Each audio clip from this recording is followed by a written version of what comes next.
If you can't, yeah. Okay, we'll start with you, Eva.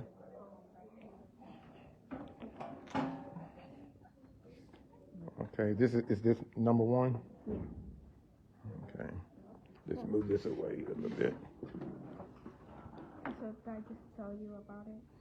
Yes, and then in the end, I want you to tell me how they all relate, and I'm going to tell you what I see need to happen. So,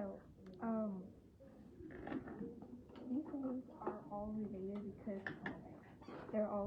because they're. You can read what you wrote if you want to. If you can't, if it's hard for you to remember. I remember it, so. Okay. I remember it, so yeah. Okay. So this first painting represents the music that I practice. Oh, hold on just a minute. You can come over and listen as well.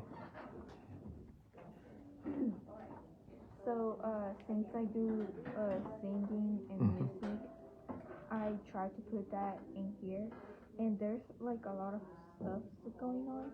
So that's kind of like what music is because there's too much stuff to think about while singing. So you have to think about like where the air is going, how to breathe, and all those different techniques. So there's like different lines and different shades representing all those different techniques to like sing properly in a way where you don't hurt yourself. Oh, maybe I can learn something from that because I always hurt myself when I sing, and other people too. Oh, go ahead. So yeah, so that's what this painting is. It represents the music that I do while singing. And then this painting represents the art that I do. So the little splatters represent how like the style that I use in most of my paintings, which has like splatters. Then those little lines in the background represent how art is like a way to express myself, a way where I can be like just let it flow basically. And then those are different lines because you have to have like different type of lines in art, so that's why they have that little texture, and these ones too. And then this one represents flamenco dancing, which is a type of dance that I do, which is dance with heels, where you have to like tap to like make a rhythm and stuff. So that's why there's a bunch of these little marks because they represent the taps that I have to do, and usually like you have to do it on top of wood, and after I'm done dancing, the wood has like little marks like this. So I try to recreate it on here to like represent it. Then up here, you might notice, you might not think about it that way, but it's like the rhythm of the like the common rhythm of the dance, and that's what it is. And so, okay, the idea was the assignment was also to bring all these together so that they could be hung together or separately, to learn from the first picture to the second to the third picture. Well, the way they're all related is because the way they're all together is because these are like the main things that I do. So like, and they're kind of connected. I would kind of say they should be in this order because I have music classes on Tuesdays, flamenco classes on Fridays, and then art classes on Saturday. Okay. So this makes a lot of sense when you put it in this order and turn this upside down. This line travels over into this picture. So you could, if these were together, it sort of works. However, that one is disjointed. Remember this. So you still have three separate ideas. Visually, you want these two, all three, to relate visually. When a viewer sees these, they're not going to know all this stuff you just said, because everything you just said is internal, right?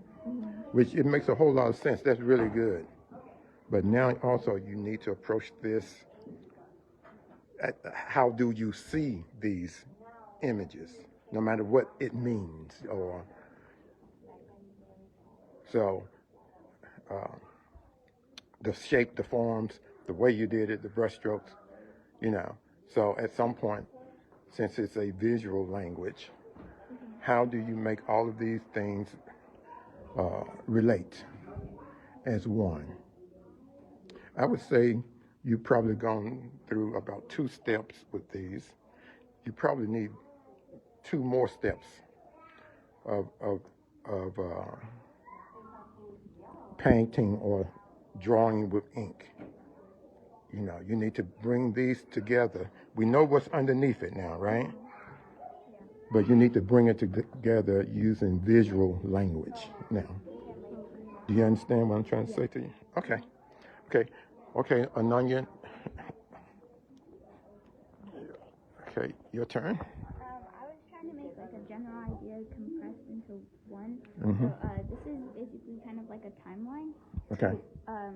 So it's like these are different timelines, and then these are like different events, and then the dots are kind of like people. Mm-hmm. And then this one, it represents me because my name means unique, like a flower.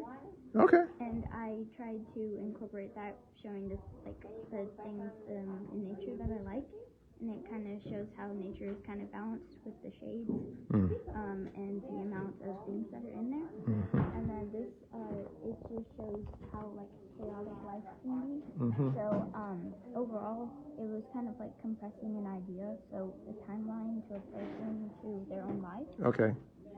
Okay. So I would tell you the same thing. Visually, they are very separate and look very different, right? Individually. I want you to bring it together where they look similar. They could work as one piece or 3 separate pieces. So when you're doing abstract or contemporary work, the reason or the purpose behind the work of art is highly important. But you don't base the work of art on that. If you was doing realism, you could.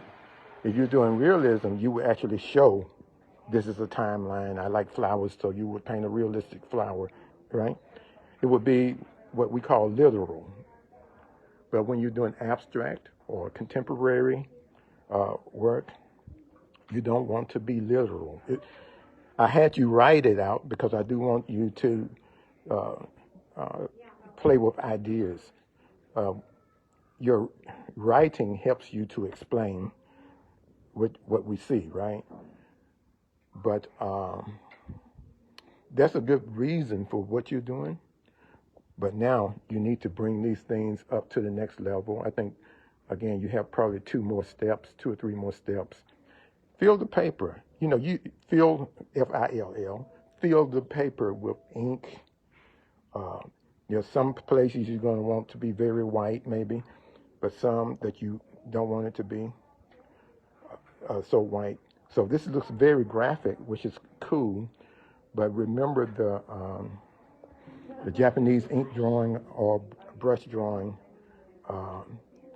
it's all internal. So when I look at this, when an individual look at this, they should